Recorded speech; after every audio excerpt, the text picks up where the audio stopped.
ਅੱਜ 22 ਅਕਤੂਬਰ ਹੈ ਤੇ 22 ਅਕਤੂਬਰ ਪੰਜਾਬੀਆਂ ਲਈ ਬੜਾ ਖਾਸ ਆ। ਕਿਉਂ ਖਾਸ ਆ ਮੈਂ ਤੁਹਾਨੂੰ ਦੱਸਦਾ। ਇਸ ਤੋਂ ਪਹਿਲਾਂ ਮੈਂ ਤੁਹਾਨੂੰ ਆਪਣੀਆਂ ਚੰਦ ਕੁ ਟੁੱਟੀਆਂ ਫੁੱਟੀਆਂ ਲਾਈਨਾਂ ਸੁਣਾਉਣਾ ਕਿ ਅਸੀਂ ਵਾਸੀ ਪੰਜ ਦਰਿਆਵਾਂ ਦੇ, ਅਸੀਂ ਲਾਡਲੇ ਆਪਣੀਆਂ ਮਾਵਾਂ ਦੇ, ਅਸੀਂ ਕਾਲੇ ਪਾਣੀ ਭੋਗੇ ਨੇ, ਅਸੀਂ ਗੋਰੇ ਘਰ ਵਿੱਚ ਵੜ ਕੇ ਠੋਕੇ ਨੇ।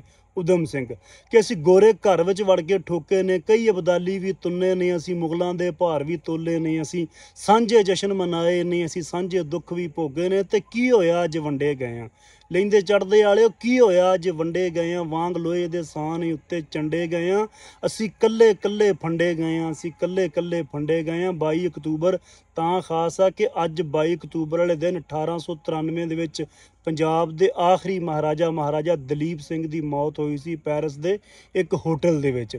ਮਹਾਰਾਜਾ ਰਣਜੀਤ ਸਿੰਘ ਦਾ ਸਪੂਤ, ਮਹਾਰਾਣੀ ਜਿੰਦ ਕੌਰ ਦਾ ਸਪੂਤ, ਪੰਜਾਬ ਦਾ ਆਖਰੀ ਵਾਰਸ, ਲਾਹੌਰ ਦਰਬਾਰ ਦਾ ਆਖਰੀ ਵਾਰਸ, ਉਹਦੀ ਮੌਤ ਹੋਈ ਸੀ ਅੱਜ। ਜਿਹੜਾ ਆਪਣੇ ਲਾਹੌਰ ਦਰਬਾਰ ਨੂੰ, ਆਪਣੇ ਪੰਜਾਬ ਨੂੰ ਤਾਂਘਦਾ ਹੀ ਮਰ ਗਿਆ। ਗੱਦਾਰਾਂ ਦੀ ਵਜ੍ਹਾ ਤੋਂ ਪੰਜਾਬ ਪੰਜਾਬੀਆਂ ਦੇ ਹੱਥੋਂ ਗਿਆ, ਮੁੜ ਕੇ ਕਦੀ ਵਾਪਸ ਨਹੀਂ ਆਇਆ। ਪੰਜਾਬ ਤੇ ਪੰਜਾਬੀਆਂ ਦਾ ਸਿਰਫ ਇੱਕੋ ਵਾਰੀ ਰਾਜ ਆਇਆ, ਉਸ ਤੋਂ ਬਾਅਦ ਰਾਜ ਨਹੀਂ ਆਇਆ। ਤਾਂ ਪੰਜਾਬੀ ਆਪਣੇ ਹੀ ਪੰਜਾਬ ਦੇ ਵਿੱਚ ਅਲੋਪ ਹੋ ਗਿਆ। ਪੰਜਾਬੀਆਂ ਦਾ ਆਪਣਾ ਵਿਰਸਾ ਪੰਜਾਬ ਦੇ ਵਿੱਚ ਆਪਣੇ ਘਰ 'ਚ ਕਲੰਕਿਤ ਕਰ ਦਿੱਤਾ ਗਿਆ। ਆਪਣੀ ਬੋਲੀ ਖੋਲੀ ਗਈ, ਪੰਜਾਬੀ ਆਪਣੇ ਘਰ 'ਚ ਗੂੰਗੇ ਬਹਿਰੇ ਹੋ ਗਿਆ।